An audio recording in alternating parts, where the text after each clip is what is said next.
E aí, pessoal, tudo bem? Nessa aula a gente vai falar de processo, procedimento e vamos falar especificamente dos procedimentos trabalhistas mais comuns na Justiça do Trabalho, certo? Para falar de processo e procedimento, não vou me aprofundar muito, porque vocês já tiveram essa aula em Teoria Geral do Processo. Não muda nada que eu vou falar aqui. Vocês já aprenderam que processo vem do latim, da palavra procedere, né, que significa marcha adiante, seguir avante, seguir adiante, enfim. Vocês já aprenderam também o conceito de processo, conceito de procedimento, vocês já entenderam que processo é mais amplo, procedimento é algo que está dentro do processo, né? O conceito que a gente vê na doutrina de processo, deixando aqui de uma forma bem clara e sucinta, seria aquele instrumento por meio do qual o Estado vai exercer a jurisdição. O Estado não pode exercer a jurisdição de qualquer maneira, ele precisa do devido processo legal, nossa própria Constituição determina dessa maneira. E aqui eu trouxe para vocês no nosso roteirinho o conceito de Dinamarca, em que ele diz que processo é uma série de atos interligados e coordenados ao objetivo de produzir a tutela jurisdicional, justa a serem realizados no exercício de poderes ou faculdades ou em cumprimento a deveres ou ônus. Quer dizer, essa série de atos interligados que vão resolver a crise do direito material é o processo. Tá? Mas o processo ele vai se desenrolar de várias maneiras a depender da tutela pretendida. Por isso que existem os procedimentos. Os procedimentos são essas maneiras com que o processo vai se desenrolar, né? Como o processo vai se desenrolar. O conceito de procedimento, também coloquei para vocês, é o conjunto dos atos interligados, que nós referimos agora há pouco, né? Que vão compor o processo. Né? É a forma porque o processo vai se exteriorizar, ou seja, são as maneiras como esse processo vai seguir adiante, ok? Desde a sua instauração, desenvolvimento e término. E aí, a depender da tutela, a depender dos critérios legais, nós vamos ter um ou outro procedimento que deverá ser seguido.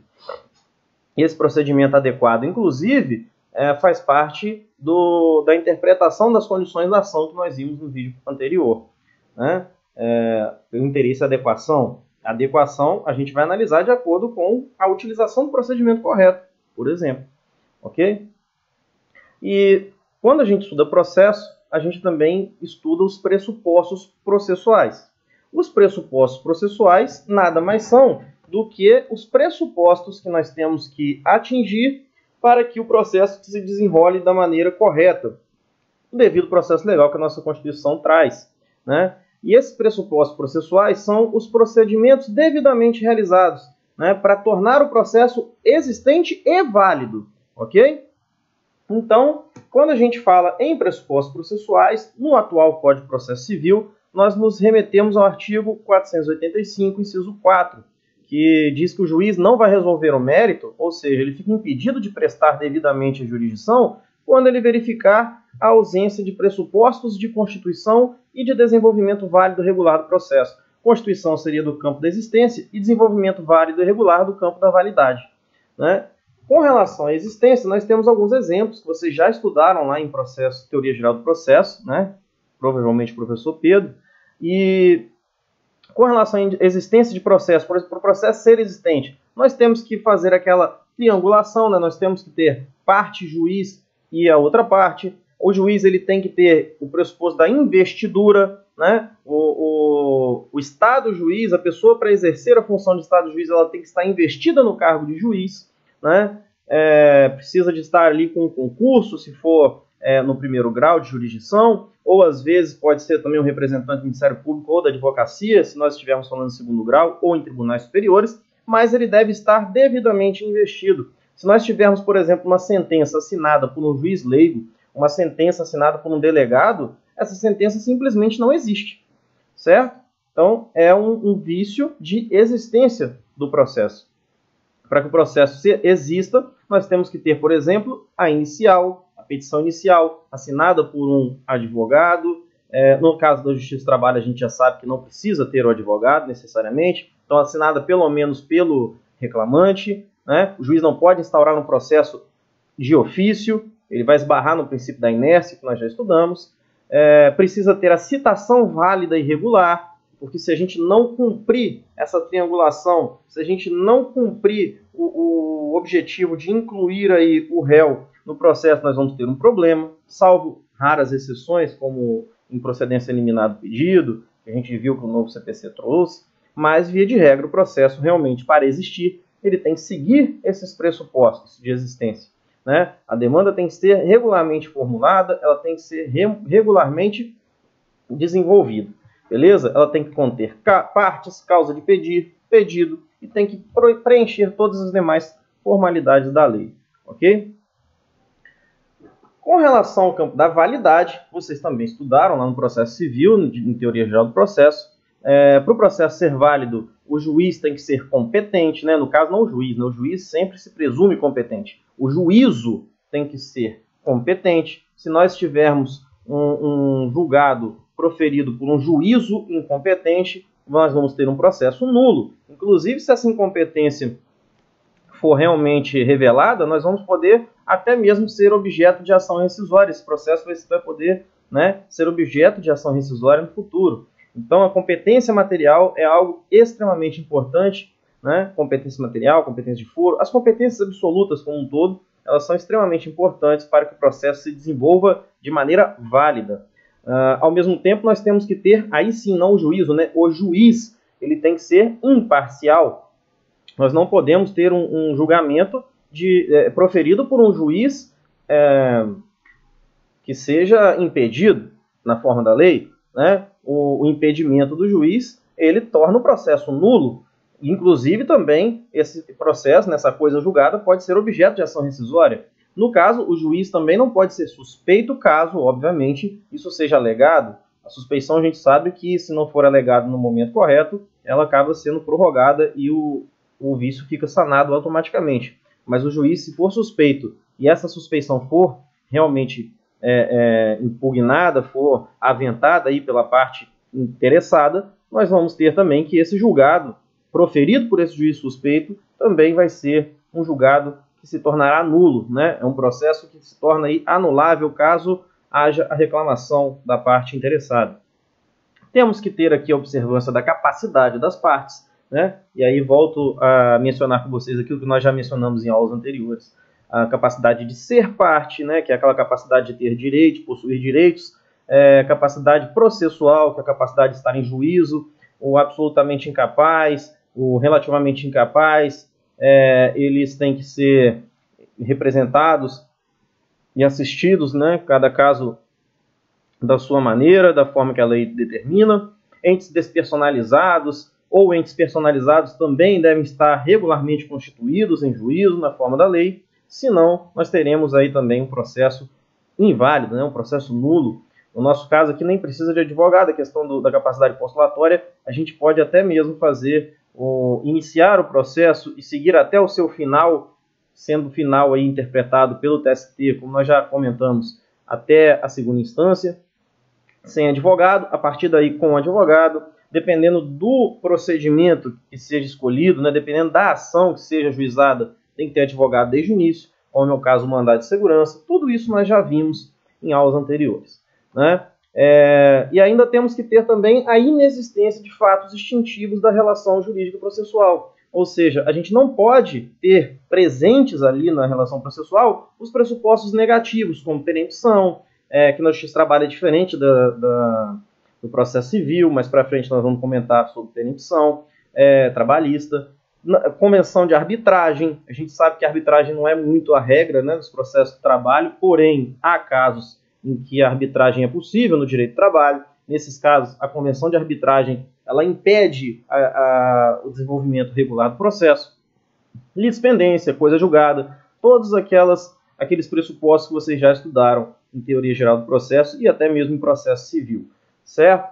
Temos que ter, então, respeito às formalidades do processo, assim como lá no processo civil, né? Todos os atos que a lei prevê que para a realização, se houver alguma mudança, se não for praticado de conformidade com o que está na lei, eles serão considerados nulos.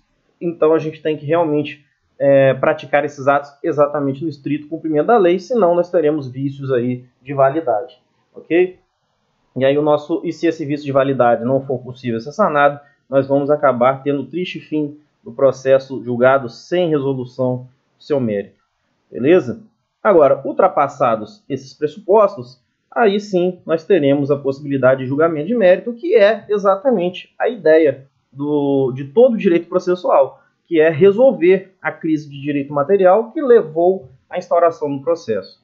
Ok? Para fins de estudo de procedimentos, no processo trabalho, a gente tem 3 procedimentos principais. Temos alguns especiais também, como inquérito para apuração de falta grave, que eu já comentei com vocês, mas infelizmente não dá tempo da gente estudar na graduação, pelo menos não na carga horária atual das matérias de direito do trabalho, de processo trabalho. Porém, os 3 procedimentos principais a gente tem condição de estudar até de uma forma um pouco mais aprofundada, que são os procedimentos comuns, o ordinário, o sumário e o sumaríssimo, certo? Começando aqui pelo ordinário. Procedimento comum ordinário, ele era o único procedimento que nós tínhamos para seguir no processo trabalho, né? Procedimento comum, né? O único procedimento comum que nós tínhamos no processo trabalho até 1970. Né? Ele está previsto ali entre os artigos 847 e 852 do CLT. Por que até 1970? Porque em 1970 veio a Lei 5584 de 1970, que é a lei que criou o procedimento sumário.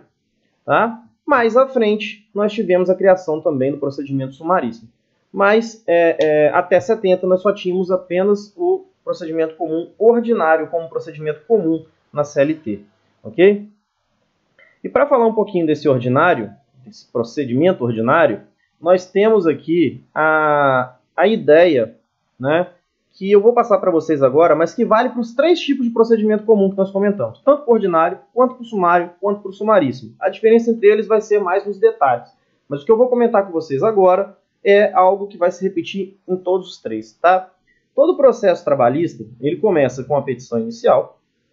A petição inicial, ela não vai para o juiz diretamente, ela vai para o secretário da vara, que é o diretor da vara. Ele vai pegar essa inicial e a contrafé e vai já mandar a citação e intimação ao mesmo tempo para o réu. Tá? Ou seja, não existe aquele primeiro despacho de cítice que tem lá no processo civil. Não, isso não existe. Isso é um ato de ofício que é feito pela secretaria da vara. O juiz ele nem toma conhecimento formalmente falando do processo nesse momento. Tá? Você protocola, quando protocola, agora no PJE, inclusive, na maioria dos casos, já sai até a data da audiência para o autor, tá? E para o réu, o secretário da vara vai pegar a contrafé e vai encaminhar para o réu por meio de um AR, tá? As citações e intimações no processo de trabalho, assim como no processo civil, via de regra, elas são feitas de maneira postal, tá? E o postal com AR é aquele que prova, né, o recebimento daquela comunicação processual. Então, a primeira comunicação processual que a gente tem, logo após a inicial, é essa. É uma citação/intimação. Por quê? Ela cita o réu para conhecer o processo e, ao mesmo tempo, já o intima da audiência, que vai ser marcada em até 5 dias depois que esse réu recebeu essa cartinha. Beleza? Quando acontece a audiência, o réu ele já vai levar, antes do PJE, ele já levava a contestação em audiência. E lá na audiência é que era juntada a contestação no processo, nos autos físicos. Né? E ela era lida. Porém, agora que nós temos o PJE, é possível, e na verdade é a regra geral, né, o que mais acontece, embora eventualmente a exceção, que a regra anterior ainda aconteça também, daqui a pouco eu vou comentar com vocês, mas o comum é que as pessoas já protocolem a contestação antes da audiência começar. Tá? Então, quando você chega na audiência, o juiz ele já tem a inicial e a contestação protocolados. Ok? E aí, nesse primeiro momento que o juiz vai ter com as partes, é também o primeiro momento, em tese, né, formalmente falando, que o juiz vai ter contato com os autos. Tá? Lógico que o juiz mais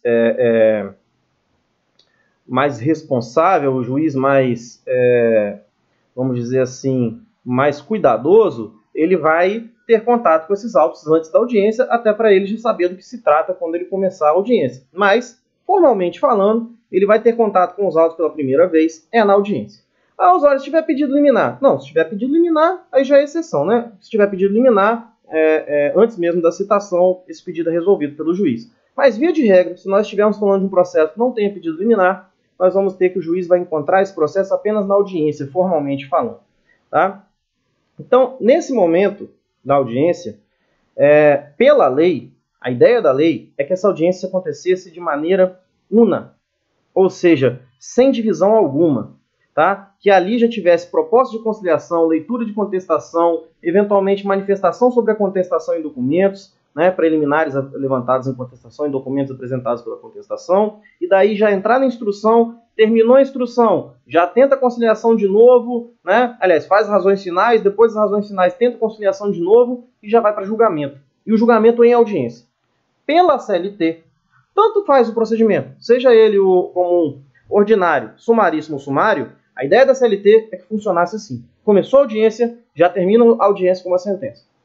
Porém, na vida real, né, muitas coisas acontecem que às vezes fazem com que, muitos fatos fazem com que não seja possível fazer essa audiência de uma só vez. Por exemplo, às vezes você tem uma questão muito complicada, uma contestação muito grande, com muitos documentos para outra parte analisar, e o juiz adia a audiência para que o autor tenha ciência dos documentos juntados na contestação e possa se manifestar de maneira adequada. Muitas vezes você tem pedido de perícia, e aí não tem como fazer a perícia e ficar com a audiência suspensa esperando a perícia terminar. A perícia às vezes leva uns dias para acontecer. Então, se houver pedido de perícia, de prova pericial, a audiência ela vai ser adiada. Às vezes uma testemunha falta, e aí você precisa pedir intimação dessa testemunha. Enfim, às vezes uma das partes passa mal no dia e você precisa de adiar também o processo. São vários os motivos que vão levar essa audiência a ser fracionada. Isso pode acontecer sim, mas não é o que a CLT queria. A CLT até permite, né? Ela entende. Na vida real nem sempre vai poder haver a audiência una, porém a regra que a CLT deseja é que toda audiência trabalhista seja una. Tá? Para começar, se não tiver conciliação, e já terminar na mesma audiência. Produção de provas e tudo na mesma audiência. Tá? Essa é a ideia dos 3 procedimentos. Então, marquem essa linha temporal. Inicial, citação / intimação para audiência, audiência. Na audiência, tem uma linhazinha também. Começa com uma conciliação, depois a gente vai, se não houver a conciliação, a gente vai para apresentação oral ali, né, leitura da contestação, que quando ela é protocolada pelo PJE, essa leitura é dispensada. Tem até na CLT uma parte que fala que antes da contestação tem que perguntar ao réu se ele dispensa a leitura inicial. Né? Normalmente nenhum juiz nem pergunta, porque também nenhum réu fica pedindo isso. Tá? Isso daí seria só um atraso mesmo na audiência, uma questão formal ali que não traz nenhuma nulidade. Ok? Um exemplo aí, por exemplo, do princípio na instrumentalidade das formas, né? Enfim, aí você vem então para a apresentação da contestação. Se a contestação tiver sido protocolada em sigilo, nós vamos falar de contestação de uma forma mais aprofundada, uma aula específica. Mas se a contestação tiver em sigilo, o juiz abre o sigilo, o autor vai ler a contestação, vai se manifestar ali, às vezes mesmo de maneira oral também. Às vezes o juiz dá prazo para a parte se manifestar, né? Adia a audiência, como eu havia comentado, mas esse é o momento de apresentação da defesa. Apresentação que eu digo, a abertura da defesa. Feita aí esse início de audiência, né, conciliação defesa, nós vamos para a instrução. Na instrução, nós vamos começar com um interrogatório ou depoimento pessoal, daqui a pouco a gente vai falar sobre isso. Depois disso, a gente vai para a oitiva de testemunhas. E depois nós vamos ouvir peritos e técnicos, se for o caso, se o juiz quiser ouvir peritos e técnicos em casos que haja perícia. Tá? Até porque, se for um caso de perícia, a perícia vai acontecer antes do depoimento pessoal. Beleza? A ordem de prova seria perícia, depoimento pessoal, testemunhas, peritos e técnicos, se houver, para serem ouvidos após a perícia já realizada. Beleza? Terminada essa instrução, nós vamos para as alegações finais. Feitas as alegações finais, que elas são feitas orais também em audiência, via de regra, nós já vamos para a última tentativa de conciliação. Não teve conciliação, sentença. Ok? Essa é a cronologia temporal aí. A cronologia temporal é triste, né? Essa é a cronologia do processo trabalhista como um todo. Em qualquer procedimento vai ser assim. Vai ser assim no procedimento comum ordinário, no sumário e no sumaríssimo. As diferenças a gente vai ver em alguns detalhes que eu vou comentar com vocês a partir de agora. Tá? Eu só queria fazer essa introdução para vocês terem uma noção um pouco menos vaga do que acontece nos procedimentos trabalhistas. Okay? Então vamos lá. Procedimento comum ordinário. O procedimento comum ordinário, né, como eu disse, ele tem essa ideia de audiência una. Os 3 procedimentos têm.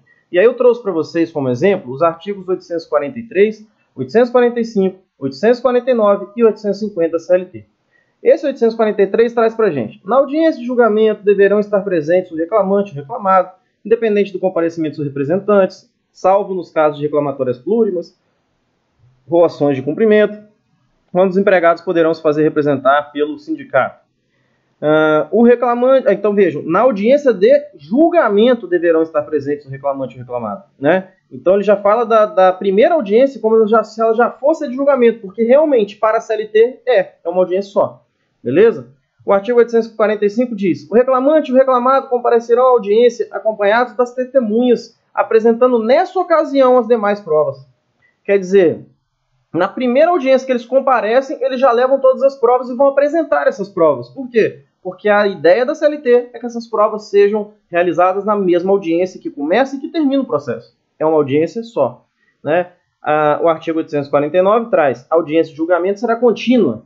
Percebam, né?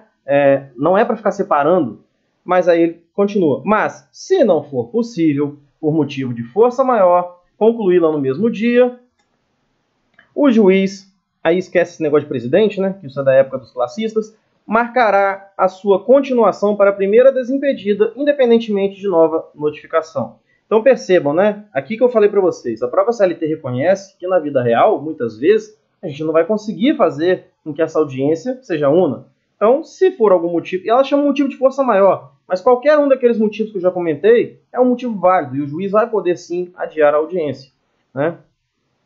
E na prática é o que acontece em muitos processos.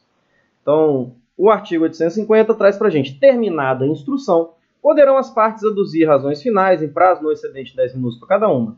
Em seguida, o juiz, esquece presidente, né, renovará a proposta de conciliação e, não se realizando esta, será proferida a decisão. Que decisão? Sentença.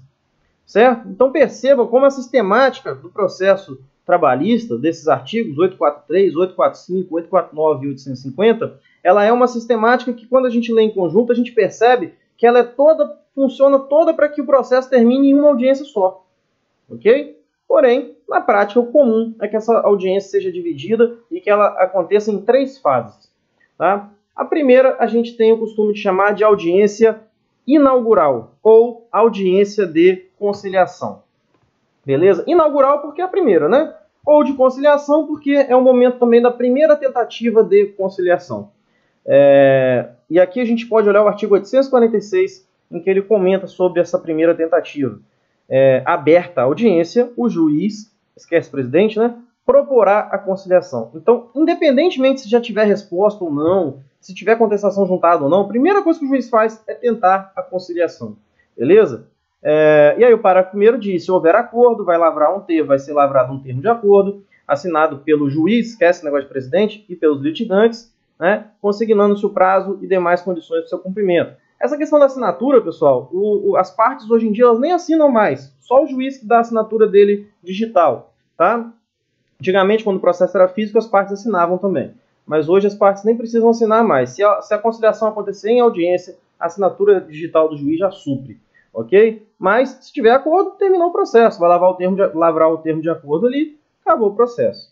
Agora, se não tiver acordo, aí é o momento de a gente ter a apresentação da contestação. O artigo 847, ele diz: não havendo acordo, o reclamado terá 20 minutos para aduzir sua defesa, após a leitura da reclamação, quando esta não for dispensada por ambas as partes. Aqui é aquilo que eu havia comentado, né? Após a leitura da reclamação, é a inicial, né? Quando ela não for dispensada por ambas as partes. Uníssono é uma coisa que acontece em todas as audiências, tá? De qualquer lugar que você for, todo modelo de ata de audiência já tem assim: dispensada a leitura da inicial, foi apresentada contestação, ou algo nesse sentido. O juiz nem costuma perguntar se as partes dispensam ou não. Por quê? Porque não faz sentido ficar lendo a inicial, porque se todo mundo já leu, né?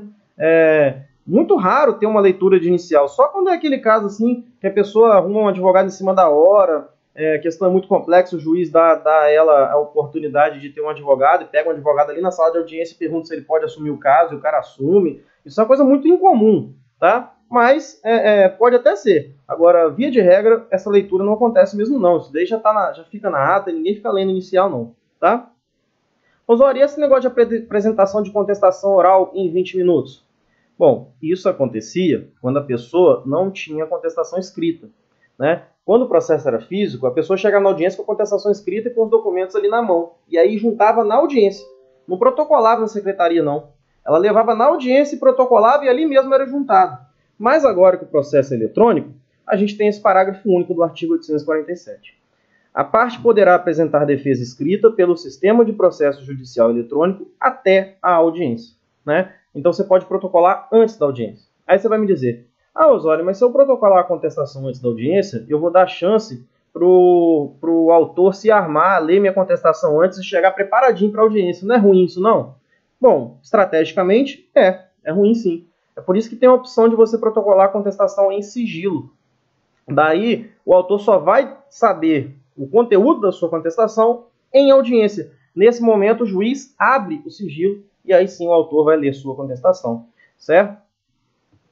Essa questão de contestação oral em 20 minutos, pessoal, ela pode ser oral mesmo, tá? Como a lei não foi mudada nesse sentido, ainda existe a possibilidade de aduzir em 20 minutos a defesa.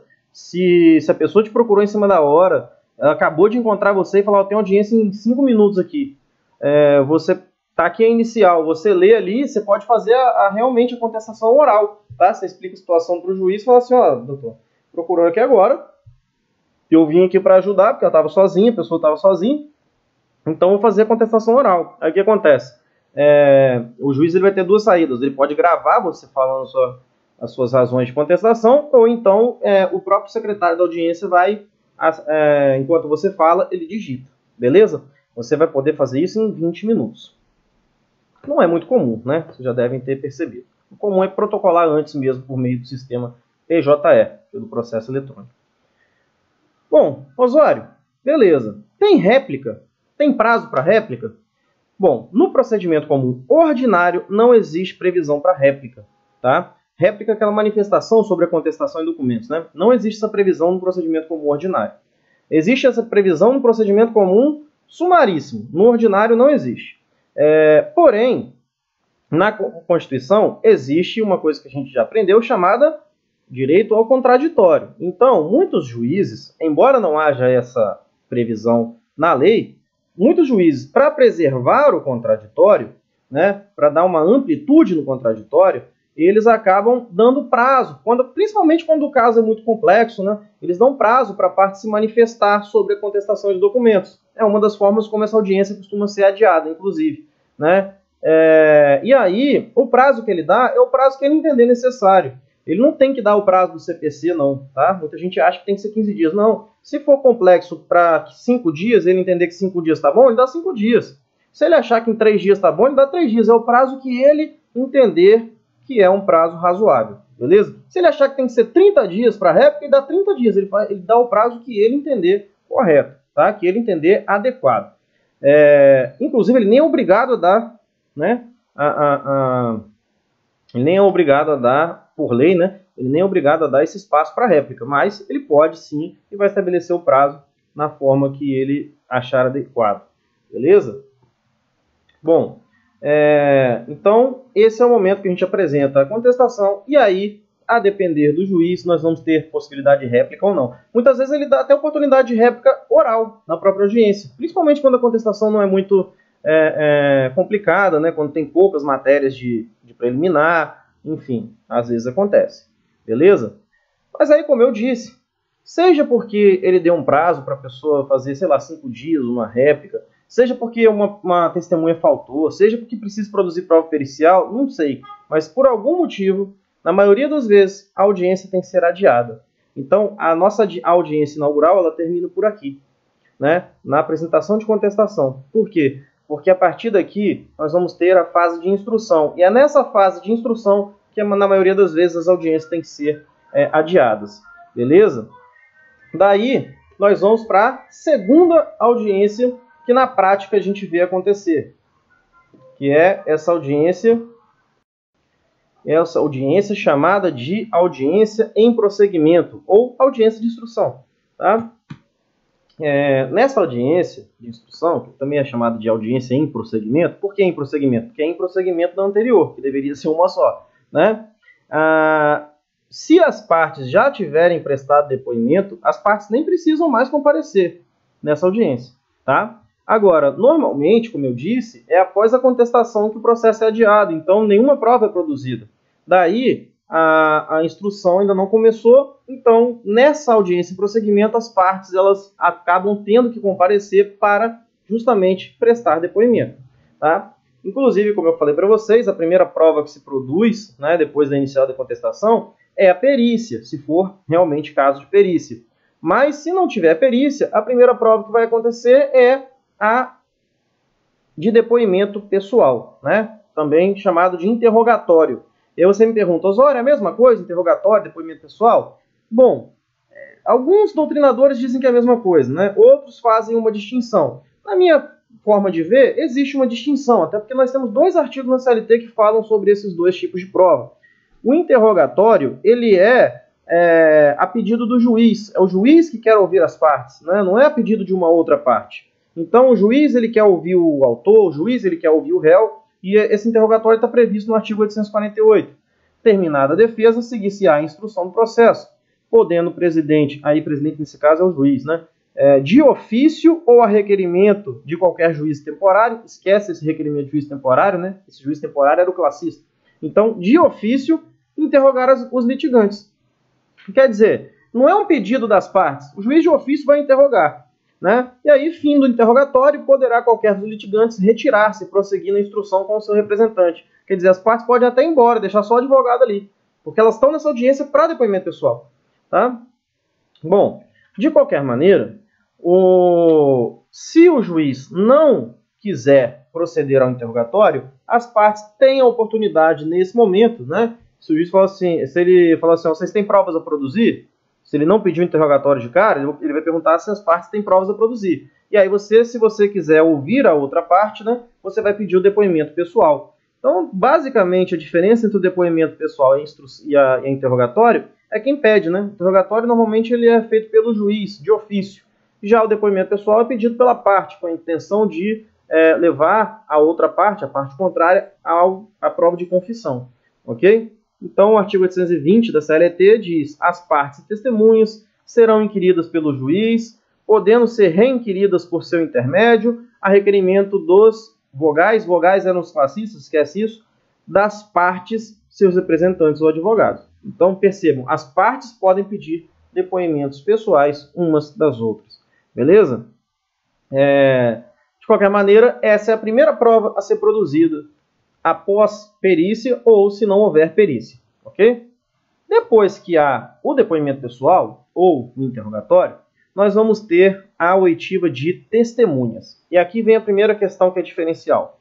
No procedimento comum ordinário, nós temos o máximo de 3 testemunhas para cada polo, para cada parte. Mas entenda aqui parte como polo, né? Cada polo. O polo ativo tem 3 testemunhas, o polo passivo tem 3 testemunhas. Beleza?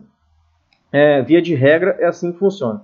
Então, lá no CPC, vocês sabem que cada parte pode se utilizar de 10 testemunhas, sendo 3 para cada fato.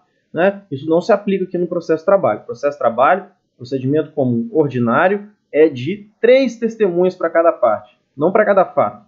Tá? Então, parágrafo 2º do artigo 848, ele diz: serão a seguir do quê? A seguir do depoimento pessoal, né, do interrogatório, ouvidas as testemunhas, os peritos e os técnicos, se houver. Esses peritos e técnicos são aqueles que participaram de uma eventual perícia.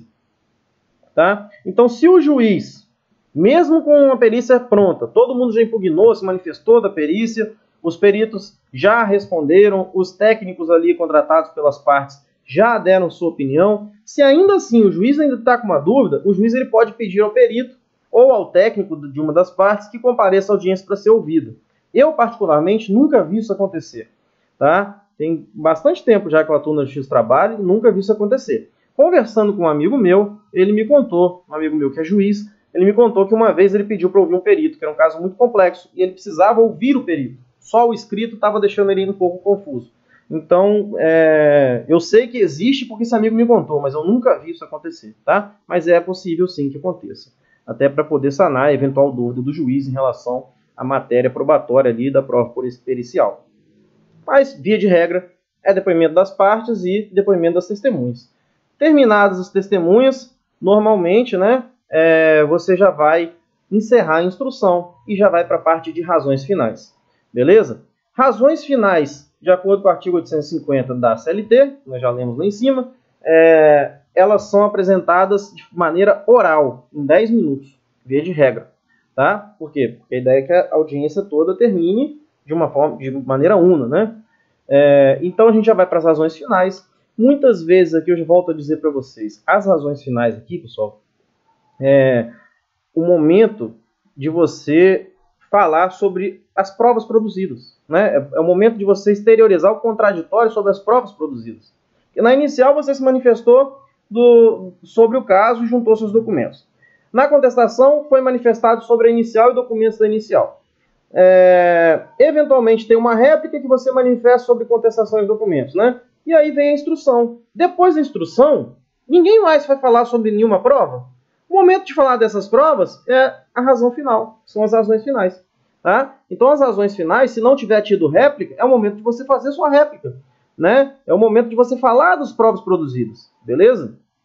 Então as razões finais elas são muito importantes. No entanto, na prática o que a gente vê é as pessoas não utilizando esse direito, né, de alegar ali, de fazer ali, de usar do seu contraditório nesses 10 minutos finais aí de audiência, ou muitas vezes com medo de um juiz ficar chateado que a audiência está demorando muito. Mas não penso que seja o caso de ficar evitando intriga, né, por conta de razões finais. Eu acho que a razão final é muito importante, na maioria das vezes a ideia é que elas realmente sejam utilizadas. Porém, como eu disse, na prática é muito difícil você ver alguém utilizar as razões finais.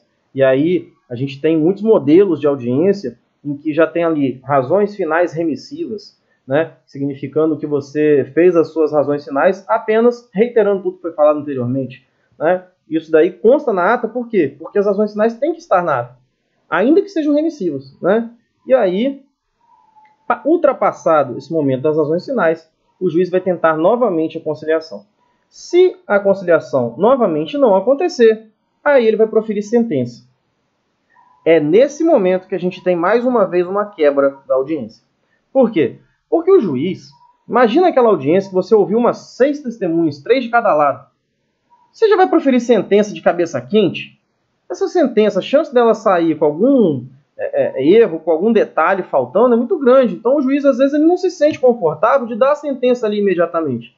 Então o que ele faz? Ele adia a audiência para proferir julgamento. E aí nós entramos na terceira fase da audiência. Né? Isso tudo na prática. Na CLT vocês não vão ver isso, né? Isso tudo na prática. Aí nós vamos ver a terceira fase da audiência, que é a audiência de julgamento. Nessa audiência de julgamento, às vezes o juiz nem marca a audiência de julgamento. Às vezes o juiz simplesmente fala assim, ó, se medir para a sentença, significa sem prazo para dar sentença, prazo legal, né? De 30 dias ali previsto no CPC. Às vezes o juiz marca. Ele fala assim, olha, eu vou dar a sentença, hoje são 20 de outubro, eu vou dar a sentença no dia 10 de novembro, às 3 horas da tarde. Então ele já deixa marcado uma audiência de julgamento em que, naquele horário, naquele dia, será lida a sentença em audiência. Se as partes quiserem comparecer, né, nessa audiência, elas vão ter acesso a essa sentença. Mas na prática mesmo, o que acontece é que não tem audiência nenhuma. A verdade é que é juntada a sentença ao processo, nesse momento. Né? Não é a pregão, as partes não precisam comparecer, é só um momento que você vai saber que essa sentença será juntada ao processo. Beleza? E aí, essa sentença sendo proferida, aquele dia sendo marcado para que ela seja proferida, existe um prazo de 48 horas para que a ata de audiência com a sentença, né, seja juntada ao processo. Esse prazo de 48 horas está previsto no artigo 851, parágrafo 2º. A ata será pelo juiz, junto ao processo. Eu nem estou lendo presidente, tá, gente? Pelo amor de Deus. O negócio de presidente é coisa das antigas, lá, né, da época dos classistas. Devidamente assinada no prazo improrrogável de 48 horas, contado da audiência de julgamento. E assinada pelos juízes classistas, esquece isso, né? Presentes na mesma audiência. Então, assinada apenas pelo juiz mesmo, da vara. O juiz que proferiu a sentença. Beleza? E aí, percebam, vocês devem estar achando bem parecido com o juizado, né? O juizado, às vezes, tem isso. O juiz marca a audiência para a sentença. Uma vez que é marcado dia e hora para a sentença, e essa sentença sai nesse dia e hora, né? Ela é juntada ao processo em até 48 horas a partir desse dia e hora, isso significa que o seu prazo começa a correr. O seu prazo para recurso já começa a correr a partir desse dia do julgamento. Beleza? Agora, se o juiz não marcar essa audiência de julgamento e falar apenas sine die para a sentença e deixar para proferir sentença e já jogar direto no Diário Oficial da Justiça do Trabalho, ele vai fazer isso e aí sim é a partir do momento da publicação no Diário Oficial que vai começar o prazo para recurso. Beleza?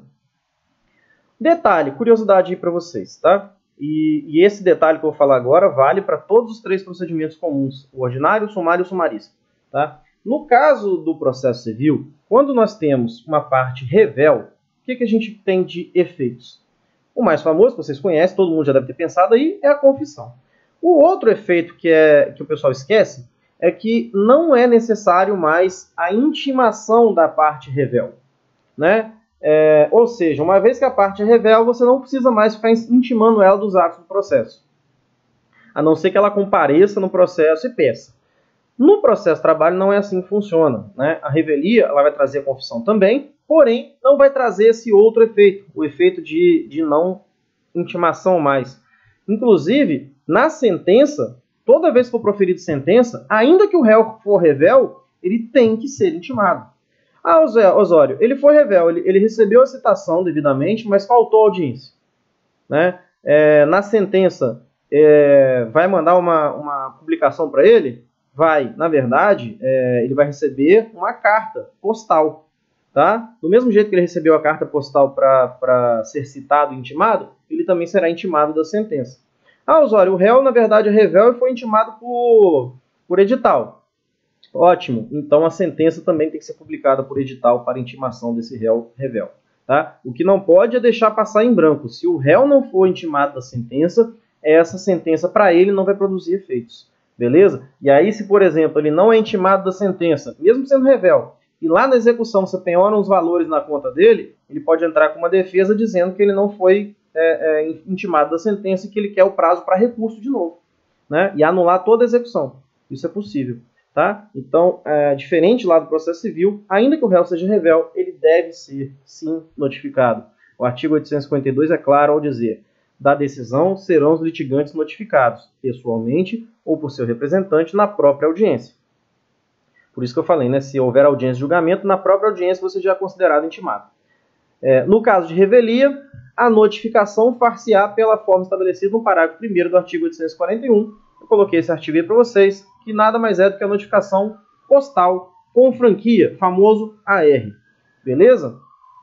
Então, ainda que revel, a publicação da sentença tem que chegar ao conhecimento do réu revel. Seja aí por carta, seja por edital, da maneira que ele foi citado, da maneira que ele já foi intimado para a audiência, ele também tem que ser intimado da sentença.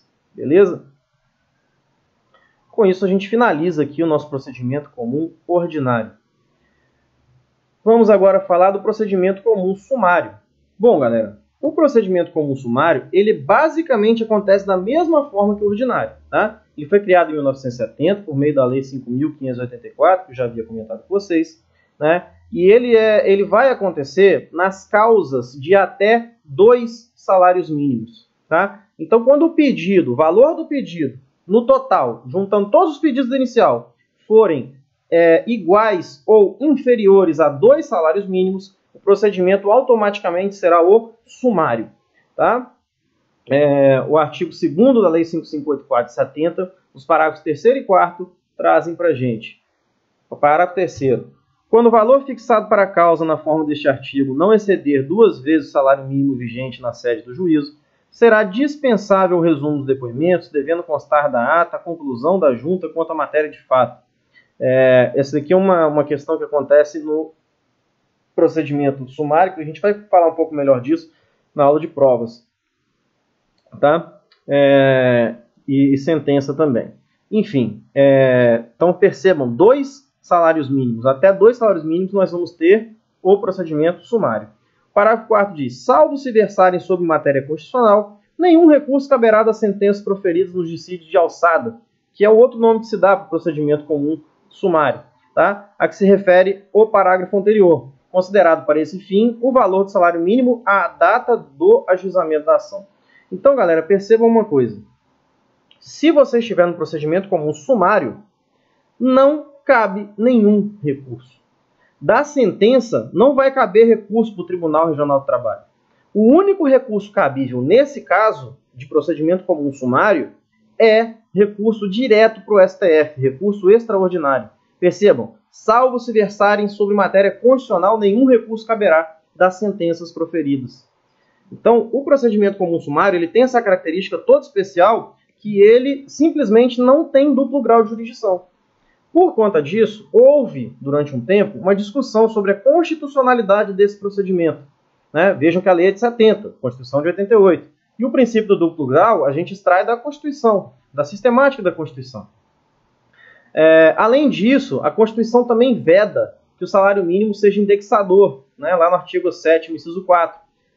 Então, muitas pessoas também discutiam a constitucionalidade desse procedimento comum sumário por ele estar vinculado a 2 vezes o valor do salário mínimo. Enfim, essas duas discussões, seja pela ausência de duplo grau, seja pela questão da vinculação ao salário mínimo, elas foram enfrentadas e simplesmente foi considerado, tanto pelo TST quanto pelo STF, que esse procedimento comum sumário ele é sim constitucional. Primeiro que duplo grau de jurisdição não é princípio absoluto. A própria ação, quando ela começa no STF, ela não tem duplo grau. Se você começou uma ação no STF, você vai recorrer para quem? Para o STF, não vai ter duplo grau. Então, duplo grau não é absoluto. Então, uma lei dizer que um procedimento tão pequeno como esse, 2 salários mínimos, que ao mesmo tempo que ele é pequeno, ele é muito importante, porque se o cara entrou na justiça para cobrar 2 salários mínimos, é aquilo que realmente precisa.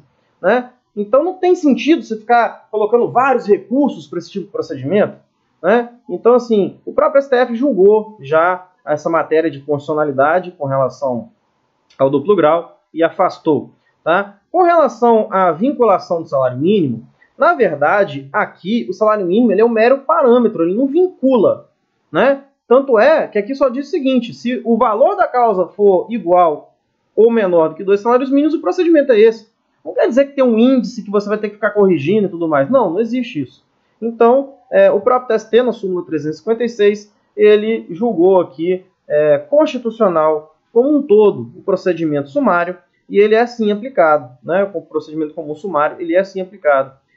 O artigo 2º, parágrafo 4º da Lei 85.584 de 70 foi recepcionado pela Constituição, sendo lícita a fixação do valor da alçada com base no salário mínimo.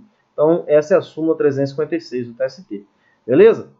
No mais, ele acontece igualzinho ao ordinário. 3 testemunhos para cada lado, todo aquele procedimento é igual. A diferença é que a gente não vai ter recurso da sentença. Tá? Com relação também a algumas situações ali dentro da audiência, a gente tem diferenças. Por exemplo, esse parágrafo 3º ele é bem claro. Ele fala que os depoimentos eles não vão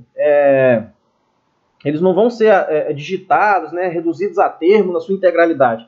Um mero resumo dos depoimentos vai ser bastante para constar na ata, quando houver testemunhas, quando houver depoimento pessoal. A ata só vai juntar a conclusão do juiz quanto à matéria de fato. Aqui ainda fala em junta, mas é vara.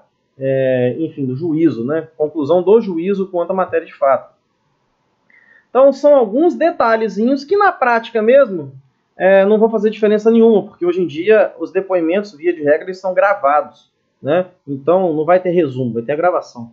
Enfim, mas a grande diferença mesmo do sumário para o ordinário é essa ideia de até 2 salários mínimos automaticamente cair no sumário e também a ideia de que não cabe recurso das sentenças. O único recurso cabível seria o recurso extraordinário direto. Beleza?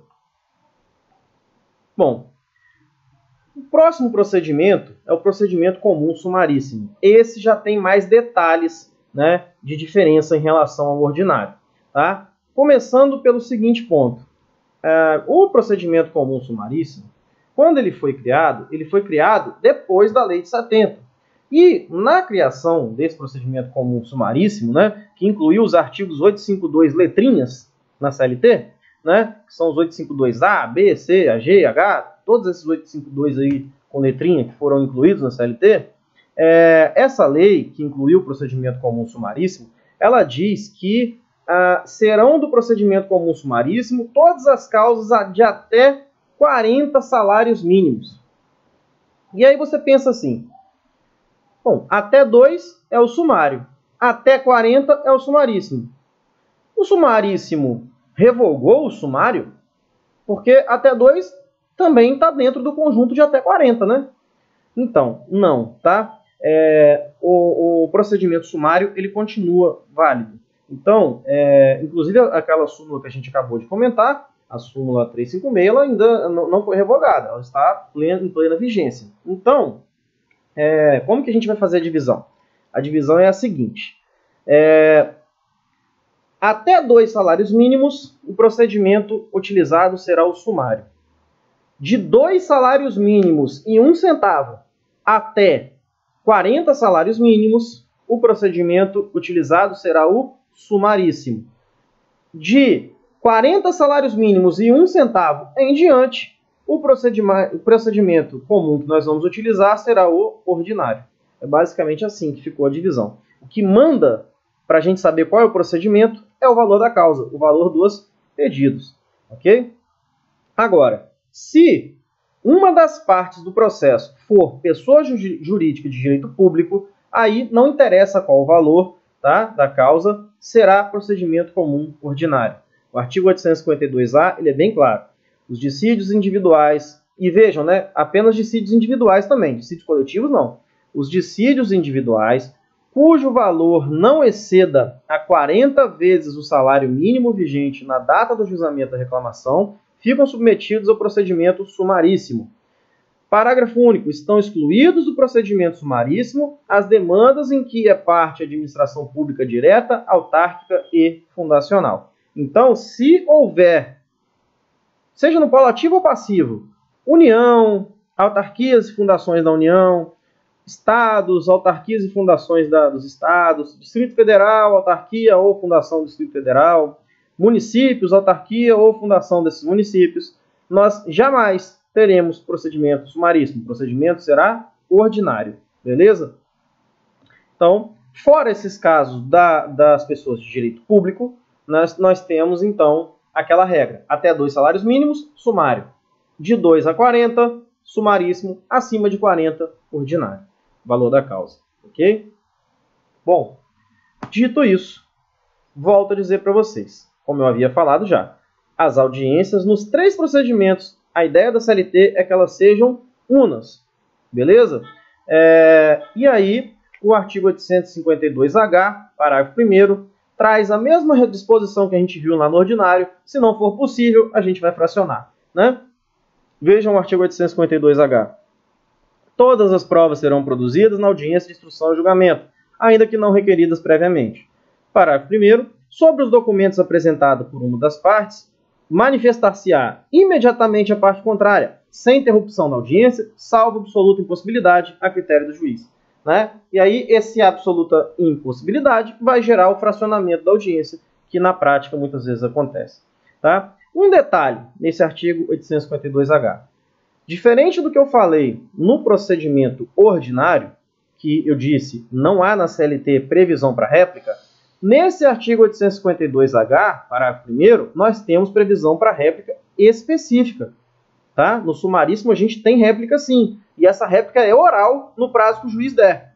Vejam, sobre os documentos apresentados por uma parte, manifestar-se-á imediatamente a parte contrária. Ou seja, a contestação chegou na audiência, imediatamente, de maneira oral, a parte contrária, o autor vai se manifestar sobre a contestação dos documentos. Tá? Então, isso é a réplica. A réplica, ela existe expressamente prevista no procedimento sumaríssimo. Tá? E aí vai ficar a critério do juiz, se ele dá prazo para ser escrito, se vai ser oral, né? Aí vai esse chavão aí, essa questão geral de absoluta impossibilidade, vai ficar a critério do juiz, como o próprio parágrafo primeiro disse. Beleza? Bom, outro detalhezinho que nós vamos ter no procedimento sumaríssimo, né, são alguns requisitos de validade que, se não forem observados, o processo não poderá continuar, né, não poderá ser tido por válido. O artigo 852b, ele vai trazer para a gente, inclusive, esses detalhes. E o primeiro deles é uma situação que hoje vai acontecer em qualquer dos três procedimentos, né? Os três vão ter que observar isso. Porém, até a reforma trabalhista, só o sumaríssimo, e obviamente o sumário também, né, para a gente saber se ia dar dois salários mínimos ou não, mas só o sumário e o sumaríssimo tinham a obrigação de que já tivesse na inicial a indicação do valor dos pedidos. No procedimento ordinário, não precisava ser indicado o valor. Ou seja, você não precisava fazer cálculos sobre quais os valores dos pedidos que você está postulando ali naquela inicial. Não. Você simplesmente falava os pedidos e colocava um valor da causa aproximado.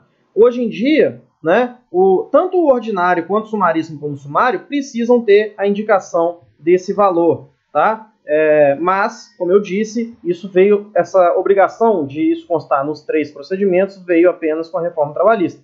Antes da reforma trabalhista, apenas o procedimento sumaríssimo precisava da indicação do valor correspondente ao pedido. Isso está no inciso 1 do 852b. Vejam, nas reclamações enquadradas no procedimento sumaríssimo, o pedido deverá ser certo ou determinado. Esse ou a gente lê como e, né? Vocês já sabem disso, do processo civil, isso foi corrigido no CPC e a reforma trabalhista perdeu a oportunidade de corrigir também no CLT, não é ou, é e, né? O pedido deverá ser certo e determinado, indicará o valor correspondente. Esse indicará o valor correspondente, hoje também você vai encontrar no artigo 840 da CLT, mas antes você não encontrava, porque isso foi incluído pela reforma trabalhista. Tá? Então esse era um grande diferencial que a gente tinha, hoje já não é mais diferencial. Né? Outra situação peculiar é que não cabe citação por edital no procedimento sumaríssimo.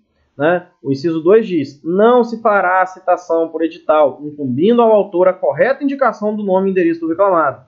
Então, se você estiver no procedimento sumaríssimo e precisar fazer citação por edital, o juiz não vai dar prosseguimento ao seu processo, vai julgar extinto sem resolução do mérito, ou você já explica na inicial que a parte está em local incerto, não sabido, e que o procedimento tem que ser ordinário, apesar do valor da causa. Tá? Osório, pode converter o procedimento de sumaríssimo em ordinário?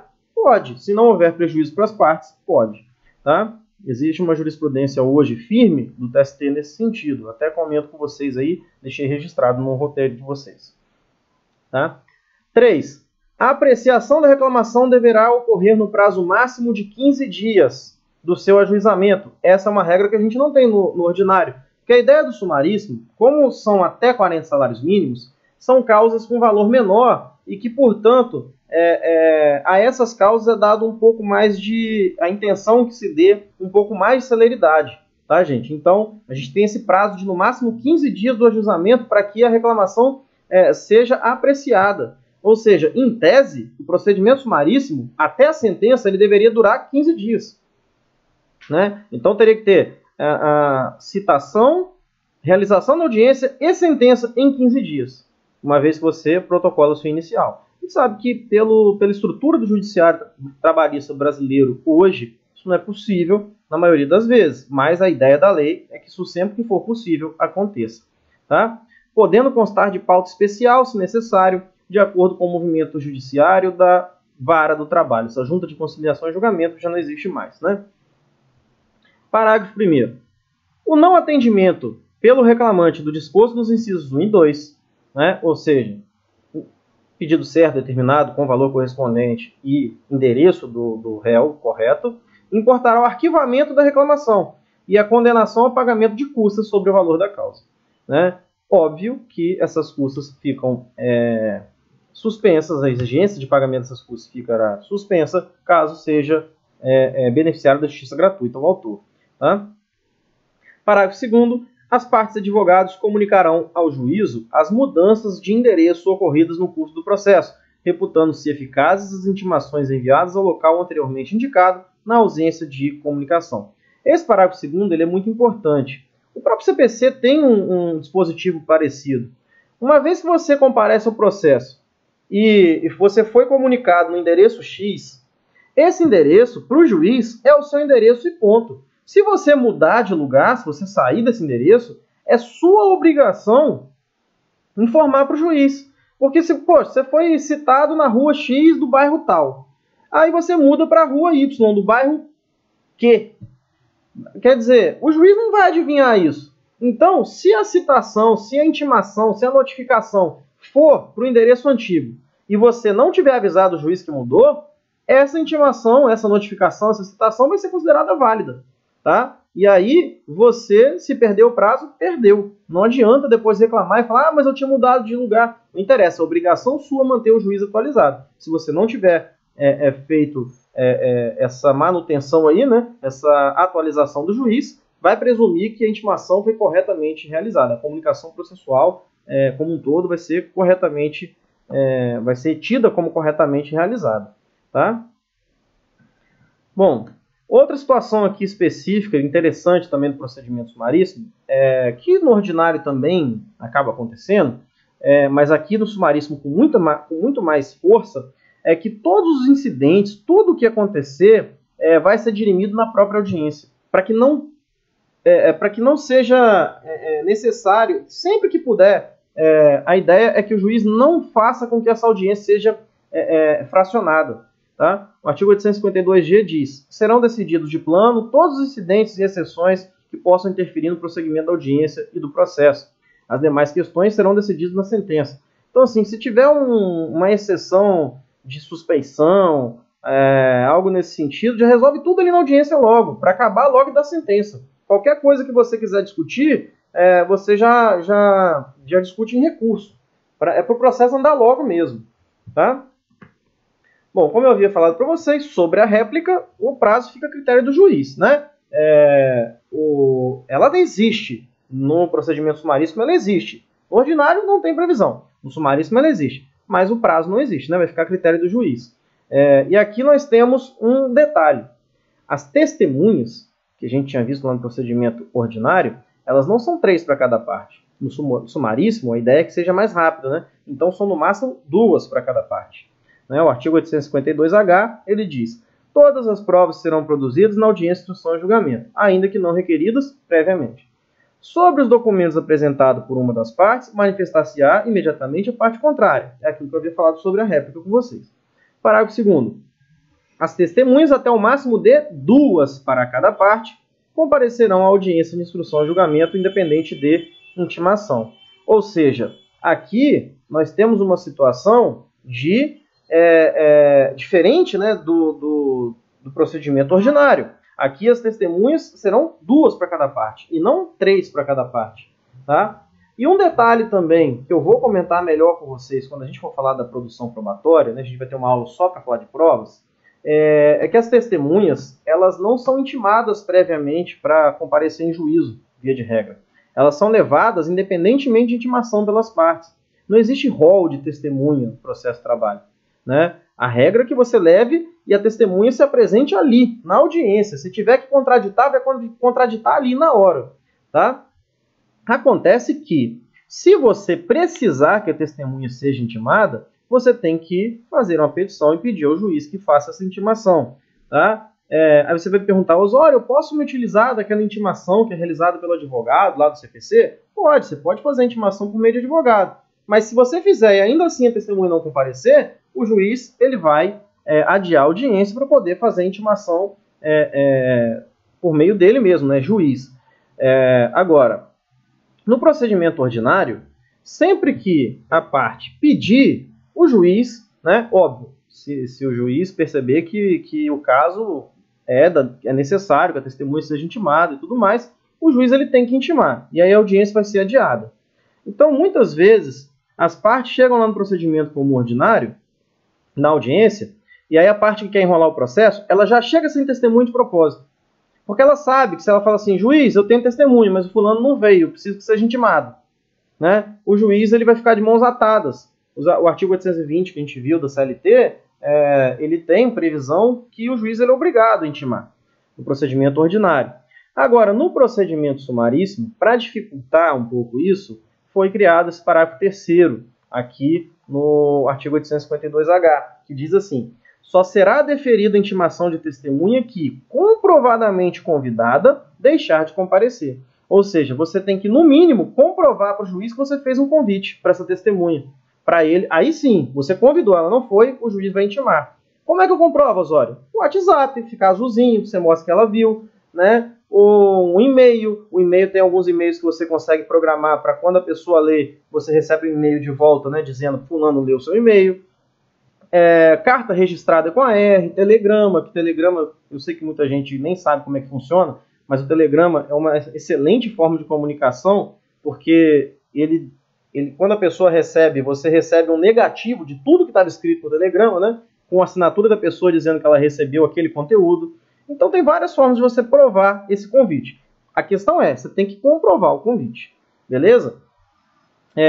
Aí sim, não comparecendo a testemunha, né, o juiz vai determinar, aliás, aí sim, se a testemunha convidada não comparecer, o juiz intima. Se mesmo intimada ela não comparecer, aí o juiz vai determinar a sua condução coercitiva. Antigamente era falado que o juiz ia mandar buscar a testemunha debaixo de vara, né? Tinha essa expressão nos códigos processuais antigos, né? Debaixo de vara. Muito engraçado hoje em dia a gente pensar nisso, né? Como era ignorante a nossa legislação. Mas é o que a gente chama hoje de condução coercitiva. Bom, sobre a perícia, no procedimento sumaríssimo, também é exigido aqui uma certa celeridade. Por quê? Porque é o seguinte, no procedimento ordinário, normalmente o que acontece é o seguinte: quando tem perícia, o perito faz a perícia, faz o laudo e apresenta o laudo no processo. Apresentado o laudo no processo, o juiz costuma dar um prazo para as partes manifestarem do laudo. Muitas vezes 10 dias para cada parte. E aí faz assim, primeiro começa com o autor, depois vai para o réu, aquele prazo sucessivo, né? No caso de procedimento sumaríssimo, se houver perícia, o prazo, ele necessariamente já está disposto na CLT. Ele vai ser de 5 dias e vai ser prazo comum, ou seja, os mesmos 5 dias para as duas partes manifestarem ao mesmo tempo, né? Então veja, o parágrafo 4º. Somente quando a prova do fato o exigir ou for legalmente imposta, será deferida a prova técnica. Prova técnica aqui é pericial. Incumbindo ao juiz, desde logo, fixar o prazo, o objeto da perícia e nomear perito. Esse fixar o prazo aqui é o prazo para a perícia ser realizada. Tá? Parágrafo 6º. As partes serão intimadas a manifestar-se sobre o laudo, no prazo comum de 5 dias. Então percebam que é um prazo bem curto mesmo, para que o processo termine o mais rápido possível. E aí você vai dizer o seguinte: Osório, você não disse que o procedimento sumaríssimo, o cara tem 15 dias para dar sentença depois que é protocolado inicial? Se tiver perícia vai ficar complicado, né? Sim, aí o parágrafo 7º desse artigo já resolve para a gente, né? Resolve não, né? Dá uma ajuda. Ele diz: interrompida a audiência, o seu prosseguimento... Interrompida aqui por quê? Por causa da perícia. O seu prosseguimento e a solução do processo dar-se-ão, no prazo de 30 dias, no máximo 30 dias, salvo motivo relevante e justificado nos autos pelo juiz da causa, né? Então a ideia é que se você tiver perícia, você pode elastecer esse prazo de 15 dias aí por mais 30, ou seja, o procedimento sumaríssimo duraria até 45 dias em vez de 15, quando há perícia, né? Enfim, ainda sobre o procedimento sumaríssimo, alguns detalhes que a gente tem, na sentença, por exemplo, a gente tem a dispensa de relatório, né? Até para que a sentença possa sair mais rápido. O relatório, ele na verdade, ele é uma parte importantíssima da sentença que poucos juízes dão a devida importância para ele. Ele é um momento de a pessoa realmente saber o que está acontecendo no processo, né? E, infelizmente, muitos juízes simplesmente usam o relatório como uma obrigação chata e que ficam colocando lá inicial folhas tais, né? Contestação folhas tais, não fala o que fala o quê, mas enfim. No procedimento sumaríssimo, o relatório ele é simplesmente dispensado. 852-I, né? 852, I mesmo. A sentença mencionará os elementos de convicção do juízo com resumo dos fatos relevantes ocorridos em audiência, dispensado o relatório. Então percebam que até a fundamentação da sentença de procedimento sumaríssimo, ela já é um pouco mais livre, né? Ela é um pouco mais concisa. A sentença vai mencionar os elementos de convicção do juiz com resumo dos fatos relevantes. Então não precisa ter relatório, né? Parágrafo 1º, o juízo adotará em cada caso a decisão que reputar mais justa e equânime, atendendo aos fins sociais da lei e às exigências do bem comum. Aqui vocês percebam também uma coisa muito rara na legislação brasileira, que é permitir ao juiz julgar com equidade de maneira ampla, né? O juiz vai adotar a cada caso a decisão que reputar mais justa e equânime. Aqui muita gente reclama do processo do trabalho, principalmente do procedimento sumaríssimo, que os juízes eles usam muito de equidade, mas na verdade a lei permite. Tá? E o parágrafo 3º, as partes serão intimadas da sentença na própria audiência em que prolatada. Esse parágrafo 3º, na verdade, segue a regra dos outros dois procedimentos também. Enfim, esses são os 3 principais procedimentos trabalhistas do processo de trabalho, no nosso caso aqui. Beleza? Com isso a gente encerra essa aula. Sei que essa aula ficou grandona, né? E espero que tenha sido claro para vocês, que vocês tenham entendido como funcionam esses procedimentos. Fiquem em paz e que o Senhor os acompanhe. Um grande abraço, galera.